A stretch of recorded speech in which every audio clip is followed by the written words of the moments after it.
Bosnia versus Lithuania in Group G, this in Zenica, the fifth meeting between the nations.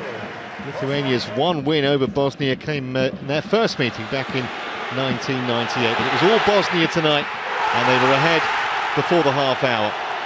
Miralem Pjanic playing in Vedad Irisevic, and the 14th international goal for the Stuttgart striker, and taken with real authority.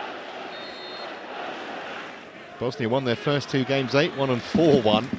They seem full of goals in this campaign, and they got another one just 8 minutes later. Really calmly taken by Edin Dzeko. His 26th international strike, and he hasn't yet played a half-century of internationals.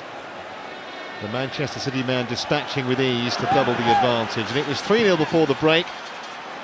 Dzeko didn't score this one, but he was instrumental in making it. This is just classic centre-forwards hold-up play. And then a perfect little cross dispatched by Pjanic. The Roma midfielder doing the easy bit, really, after the Manchester City man had done most of the hard work. Bosnia 81 places ahead of Lithuania on the FIFA rankings.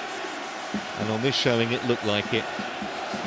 Great work from Dzeko. It effectively rendered the second half largely irrelevant. Lithuania managed to hold on at 3-0. They actually had a chance a couple of minutes from the end through Davidas Cernas. A decent save from the Latvian keeper Karsa-Marskas. But a comfortable victory for the Bosnians by 3-0 in Zenica.